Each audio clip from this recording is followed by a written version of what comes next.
ہماری زندگی بڑی قیمتی ہے، ایک ایک سانس بامقصد ہونا چاہیے، لیکن ہم اپنے وقت کو کس آوارگی کے ساتھ، کس بے دردی کے ساتھ گزارتے ہیں۔ حضرت امام شافعی کہتے ہیں کہ میں نے فقیروں سے دو باتیں بڑی پتے کی سنی اور انہوں نے مجھے بڑا نفع دیا۔ یہ بہت بڑے بزرگ ہونے کے باوجود، اتنے بڑے عالم اور فقیہ ہونے کے باوجود یہ درویشوں کی صحبت میں جا کے بیٹھتے تھے۔ حضرت امام احمد بن حنبل کو کسی نے دیکھا کہ حضرت بشر حافی کے پیچھے دوڑ رہے ہیں، تو کسی نے کہا اتنے بڑے امام ہو اور اتنے بڑے فقیہ ہو، اس فقیر سے کیا ڈھونڈتے ہو، بشر حافی سے کیا تلاش کرتے ہو؟ تو حضرت امام احمد بن حنبل نے کہا کہ احمد بن حنبل جس رب کو مانتا ہے، بشر حافی اس رب کو جانتا بھی ہے۔ تو فقیروں کی باتیں بڑی پتے کی ہوتی ہیں، تو کہتے ہیں کہ فقیروں کی دو باتوں نے، امام شافعی بولے، کہ مجھے بڑا فائدہ دیا۔ ایک تو یہ الوقت سیف قاطع، وقت کاٹ دینے والی تلوار ہے، اگر وقت کو تم کاٹو گے تو ٹھیک، ورنہ وقت تمہیں کاٹ دے گا۔ اب تمہاری مرضی ہے کہ وقت کے گھوڑے پہ تم سوار ہو کے اپنی مرضی سے وقت کو چلاؤ، یا پھر تم وقت کے رحم و کرم پہ ہو اور اس کی موجیں تمہیں جس سمت چاہیں بہا لے جائیں۔ اب تمہارا اختیار ہے کہ تم اپنا وقت کیسے گزارتے ہو۔ دوسری بات جس نے مجھے بڑا نفع دیا وہ یہ کہ اپنے آپ کو نیکی کے کاموں میں لگا دو، ورنہ نفس تمہیں برائی کے کاموں میں مشغول کرتے۔ اپنے ارد گرد تانا بانا ایسا بن لو، اپنے حالات ایسے بنا لو، اپنی دوستی ایسی وضع کر لو کہ تم نیکی کے ماحول میں رہو، ورنہ شیطان برائی کے اندر مبتلا کرنے میں دیر نہیں کرے گا اور نفس تمہیں جو ہے وہ شر میں مبتلا کر دے گا۔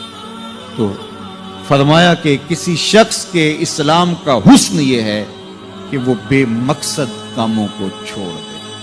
ہم تو بعض اوقات بیٹھتے ہیں تو گھنٹوں بے مقصد بیٹھے رہتے ہیں اور قیمتی سے قیمتی وقت ضائع کرتے ہیں۔ حضرت اویس کرنی رضی اللہ تعالیٰ عنہ کو حضرت عمر رضی اللہ تعالیٰ عنہ اور حضرت علی المرتضیٰ رضی اللہ تعالیٰ عنہ ملنے گئے، حضور کا سلام دیا، حضور کا پیغام دیا، اللہ اکبر۔ تو ویسے کرنی تو تڑپ گئے نا، چشمان سے آنسو ہیں اور بار بار پوچھتی ہیں میرے حضور کے لبوں پہ میرا نام کیسے آیا تھا۔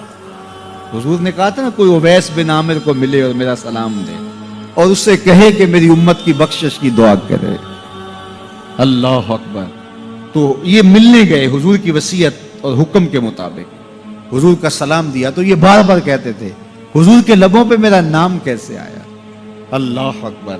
تو جب یہ تڑپ دیکھی تو کہا اتنی محبت اور اتنا پیار تو حضور کو ملنے نہیں آئے، حضور کو دیکھنے نہیں آئے۔ تو حضرت اویس کرنی فرمانے لگے تم نے میرے حضور کو دیکھا ہے؟ تو یہ خاموش ہو گئے، تو کہنے لگے میں نے نہیں نہ دیکھا تو مجھ سے پوچھ لو، تم پہلے بتاؤ کہ حضور کے ابرو جڑے ہوئے تھے یا کھلے ہوئے تھے؟ اللہ اکبر، تم نے تو حضور کو دیکھا ہے تو ذرا بتاؤ نا۔ پھر خود ہی فرمانے لگے جس نے نہیں دیکھا اس سے پوچھ لو۔ کہا کوئی قریب سے دیکھتا تو کھلے ہوئے نظر آتے، دور سے دیکھتا تو جڑے ہوئے نظر آتے۔ معلوم ہوا کہ حضور کی قربت میں ہی رہے ہیں اگرچہ بظاہر دور رہے ہیں۔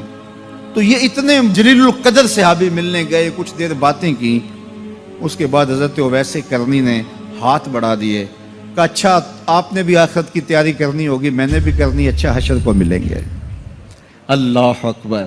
تو وقت بہت قیمتی ہے، کسی کے اسلام کا حسن یہ ہے کہ وہ بے مقصد کاموں کو ترک کر دے۔ میں کوئی بہت لمبی عمر نہیں رکھتا، لیکن مجھے آج سے 35 سال پہلے کے حالات کی ہوش ہے، اور جو میرے سے زیادہ عمر میں ہیں وہ اس سے پہلے کے حالات جانتے ہیں۔ تو میرا بنیادی طور پہ ایک دیہات سے تعلق ہے، تو میں اچھی طرح جانتا ہوں کہ لوگوں کے پاس جو آج کچھ ہے وہ آج سے 35-40 سال پیچھے نہیں تھا۔ بالخصوص دیہاتوں کے اندر لوگوں کے پاس ایک یا دو جوڑے ہوتے تھے اور انہیں بار بار پہنتے تھے۔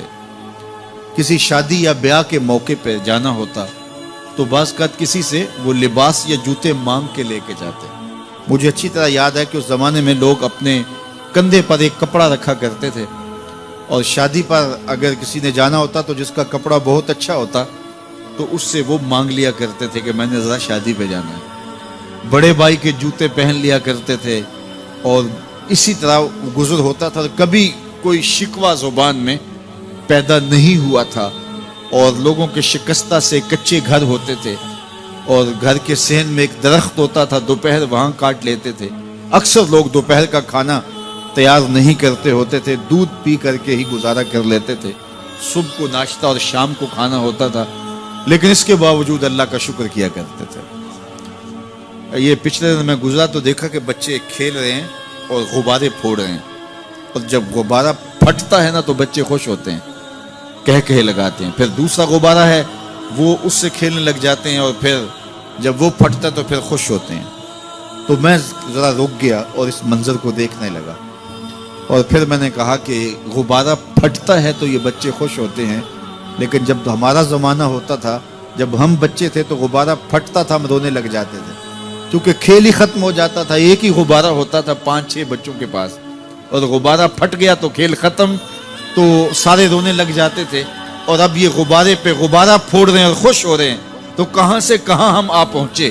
لیکن اس زمانے میں اگر کسی سے پوچھا جاتا، لوگ پیدل سفر کرتے اور لباس بھی پورے نہ ہوتے، تو جب کسی سے پوچھا جاتا کیا حال ہے تو وہ لمبا ہاتھ کر کہتا ہے اللہ کا شکر ہے۔ اس کی باڈی لینگویج بتاتی تھی کہ وہ اس کا رواں رواں اللہ کا شکر ادا کر، تو اس کا لہجہ بتاتا تھا، اس کا انداز بتاتا تھا کہ وہ اللہ کا شکر کس گہرائی قلب سے کر رہا ہے، تو وہ کہتا ہے اللہ کا شکر ہے۔ اور آج جب کہ اتنی نعمتیں لوگوں کو میسر ہیں، اتنا کچھ نصیب ہے، عالی نصب گھروں میں رہتے ہیں، لمبی لمبی گاڑیاں ہیں، سہولتیں ہیں، آسودگیاں ہیں، آسائشیں ہیں، مالی آسودگی ہے، رہائشی آسودگی ہے، کھانے پینے کے وافر سامان ہیں، ٹیبل پہ اتنے کھانے لگے ہوئے ہوتے ہیں کہ باری نہیں آتی کھانے کی، اور اس قدر لباس ہے کہ موسم گزر جاتا ہے اور بعض لباس بدلنے کی باری نہیں آتی۔ لیکن اس کے باوجود کسی سے پوچھے جناب کیا حال ہے، آسودہ حال شخص سے بھی پوچھیں تو وہ بھی بڑے آہستگی سے کہتا ہے بس چل ہی رہا ہے۔ تو وہ زمانہ تھا کہ جب لوگوں کے پاس کچھ تھا نہیں تو لمبا ہاتھ کر کے کہتے، تشکر کا لہجہ کتنا دل آویز تھا، اللہ کا شکر ہے۔ اور آج کہتے بس گزر ہو ہی رہی ہے، بس چل ہی رہا ہے، تو ناشکری بڑھتی چلی جا رہی، اتنا کچھ ہونے کے باوجود جو ہے وہ ان کا بھی چل ہی رہا ہے۔ تو کہا ان الانسان لربہ لکنود، بے شک انسان اپنے رب کا ناشکر ہے۔ اتنی نعمتیں کھانے کے باوجود، اتنی دولتیں سمیٹنے کے باوجود، اتنی عزتیں پانے کے باوجود، اتنی آسائشیں حاصل کر چکنے کے باوجود، دولت کے اتنے انبار رکھنے کے باوجود، اس کی زبان بولتے ہوئے کتنے بخل سے کام لیتی ہے کہ بس گزر اوقات ہو ہی رہی ہے۔ اور میاں تیرے رب نے تجھے اتنا کچھ دیا، یہ دولتیں، یہ دولتوں کے انبار، یہ آسودگیاں، یہ بہاریں، یہ سب کچھ نہ ہوتا، تجھے زندگی بخش دی تھی، اس کا ہی شکر تیرے اوپر واجب تھا۔ اللہ اکبر۔ اللہ نے حضرت انسان کو یہ جو کچھ دیا ہے، کتنی چیزیں ہیں ہمیں پتہ بھی نہیں کہ وہ نعمت ہے، لیکن اللہ نے ہمیں عطا کی۔ دنیا کا ایک امیر ترین شخص تھا اناسس، تو اس کے یہ آنکھوں کے جو پپوٹے تھے یہ کام کرنا چھوڑ گئے، ہمیں کبھی اس کا احساس بھی نہیں ہوا کہ یہ کوئی نعمت ہے۔ آٹومیٹک سسٹم میرے رب نے لگایا، ادھر تنکا اڑا ادھر آنکھ بند ہو گئی، لیکن اس کو مسئلہ کیا ہوا کہ یہ پٹھے اس کے ختم ہو گئے اور وہ اپنی مرضی سے آنکھیں نہیں بند کر سکتا تھا۔ ڈاکٹر سلوشن ٹیپ لگا کے آنکھیں کھول دیتا اور جب اس نے سونا ہوتا تو وہ بند کر دیتا۔ دنیا کے امیر ترین لوگوں میں سے ایک نام تھا، تو کسی نے اس سے پوچھا کہ تیری زندگی کی سب سے بڑی خواہش؟ اس نے کاش اپنی آنکھیں اپنی مرضی سے کھول سکوں۔ کہا اس کے لیے تجھے کوئی قیمت لگانی پڑے تو کتنے پیسے لگا سکتا ہے؟ کہا ساری دولت لگ جائے، کاش میں اپنی آنکھیں اپنی مرضی سے کھول سکوں۔ مجھے یہ بتائیے کہ حضرت انسان کو کیا کچھ نہیں اللہ نے دیا۔ یہ لعاب ہے نا، لعاب ہم روز پھونکتے ہیں، یہ مقدار سے کچھ کم ہو جائے تو بولنے میں دقت، نظام انہضام خراب۔ یہ جو لعاب ہمارے منہ میں آتا ہے، جو ہم تھوک دیتے ہیں، یہ قدرتی گریس ہے جو بولنے میں مدد دیتی ہے، نظام انہضام کو ٹھیک رکھتی ہے۔ اور اگر یہ لعاب کم ہو جائے مقدار سے تو نظم خراب ہو جائے۔ اللہ اکبر۔ تو ہم نے کبھی سوچا کہ یہ بھی نعمتیں ہیں؟ باقی روشن آنکھیں، چمکتا چہرہ اور زور آور ہاتھ، چوڑی چھاتی، دھڑکتا دل، اور کہتے ہیں اس دماغ کا اگر کمپیوٹر تیار کیا جائے تو نیو یارک شہر سے بڑا ایک بکریاں چلانے والے شخص کے دماغ کا کمپیوٹر بنا۔ یہ حضرت انسان کو اللہ نے اتنا کچھ دیا ہے، اور پھر اس کو نعمتیں دی، عزتیں دی، جائیدادیں، زمینیں، لمبی لمبی گاڑیاں، عالی نسب پلازے، کتنا کچھ دیا، پھر خوبصورت اولادیں دی، کیا تسکین قلب کے لیے رکھا اس نے۔ تو اس کے باوجود بھی یہ کہہ رہا ہے بس چل رہا ہے، گزر اوقات ہو رہی ہے۔ ان الانسان لربہ لکنود، انسان اپنے رب کا کتنا ناشکرا ہے، اس نے کیا کچھ اسے عطا کیا، کیا کچھ عطا کیا، لیکن یہ شکر کا کلمہ بھی نہیں بولتا، بخل سے کام لیتا ہے، تو کہا یہ ناشکرا ہے، اور اس پر کوئی خارج سے دلیل لانے کی ضرورت بھی نہیں ہے۔ وَإِنَّهُ عَلَىٰ ذَلِكَ لَشَهِيدٌ، اور یہ خود اس پہ گواہ ہے۔ ذرا اپنے اندر اتر کے دیکھے تو یہ کتنا بخل کرتا ہے شکر ادا کرنے میں، اسے خود سمجھ آ جائے گی۔ وَإِنَّهُ لِحُبِّ الْخَيْرِ لَشَدِيدٌ، اور اس کی ایک خصلت یہ ہے کہ یہ دولت کی محبت میں بڑا سخت ہے۔ دولت کی محبت یہ بہت زیادہ اپنے سینے میں پال چکا ہے، اور یہ دولت اس کی محبوبہ بن گئی ہے۔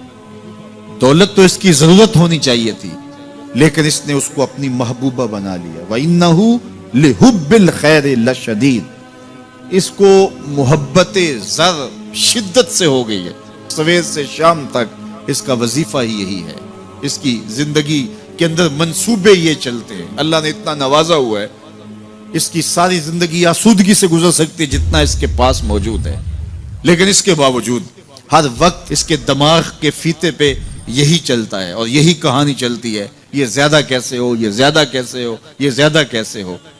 اس اضطراب نے اس کو بے چین کر دیا ہے، اور خواہش زر نے، حوث زر نے اس کا چین چھین لیا ہے، اور اتنی محبت جاگزی ہو گئی اس کے دل میں کہ اللہ کی محبت کے لیے اس کے دل میں جگہ ہی نہیں بچی۔ وَإِنَّهُ لِحُبِّ الْخَيْرِ لَشَدِيدٌ، اللہ اکبر۔ اب پہلے گھوڑوں کی اداؤں کی قسمیں کی، پھر اس کے بعد حضرت انسان کی یہ جو بڑی خامیاں تھی، جو خامیاں جڑ ہیں اس کی باقی خامیوں کی، ان کو بیان کیا۔ ایک تو ناشکرا ہے، جو ملا ہے اس پہ یہ شکر ادا نہیں کرتا، حالانکہ اگر وہ شکر ادا کرے، رب کا وعدہ ہے کہ اگر تم شکر ادا کرو گے میں اور زیادہ دوں گا۔ ایک تو یہ شکر نہیں کرتا، اور دوسرا یہ ہے کہ دولت کی محبت اس کے رگ و ریشہ میں رچ بس گئی ہے۔ بلکہ اللہ تعالیٰ نے ان بد نصیب لوگوں کی کہانی بیان کرتے ہوئے کہا جو دولت کو مقصود ہی بنا بیٹھے، الذی جمع مالا وعدد، یہ وہ بد نصیب لوگ ہیں جو مال کو جمع کرتے ہیں اور گنتے رہتے ہیں، بار بار حساب کرتے ہیں۔ الذی جمع مالا وعدد، مال کو جمع کیا، وعدد، اور بار بار اس کو گنتے رہے، اتنے ہو گئے، اب اتنے ہو گئے۔ اللہ کلا لینبذن فی الحطام، پہلے شرف میں الذی جمع مالا وعدد یحسب ان مالہ اخلد، یہ گمان کرتے ہیں کہ ہمارا مال ہمیں لافانی کر دے گا، مال کی کثرت سے ہم محفوظ ہو جائیں گے اور ہمارا کچھ نہیں بگڑے گا، دولت اتنی ہوگی تو ہم ہر طرح سے حفاظتوں کے ساتھ میں آ جائیں گے، ہمارا مال ہمیں لافانی کر دے گا۔ یحسب ان مالہ اخلد، اللہ تعالیٰ نے فرمایا کلا، ایسا ہرگز نہیں ہے، یہ تمہاری بھول ہے کہ مال تمہیں لافانی کر دے گا، مال تمہیں مرنے نہیں دے گا، مال تمہیں محفوظ کر دے گا، کلا، ایسا ہرگز نہیں ہے، بلکہ کیا ہے، لَيُنبَذَنَّ فِي الْحُطَمَةِ، ہم تمہیں پکڑ کے آگ میں ڈال دیں گے۔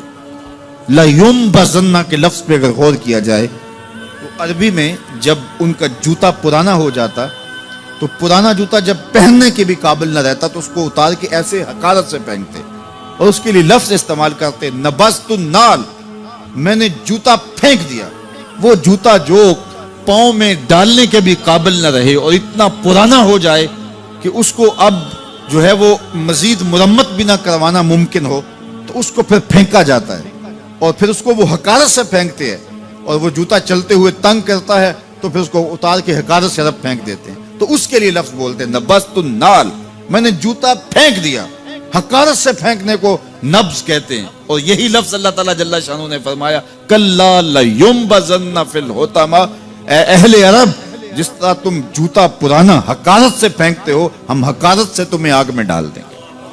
کلا لیمبذن فی الحطمہ. یہ ان مالداروں کی کہانی ہے جنہوں نے مال کو اپنا معبود بنا لیا، مال کو اپنا مقصود بنا لیا.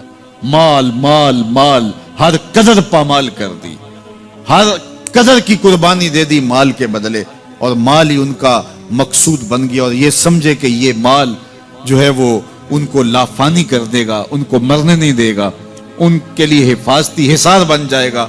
کلا لیمبذن فی الحطمہ وما ادراک ما الحطمہ.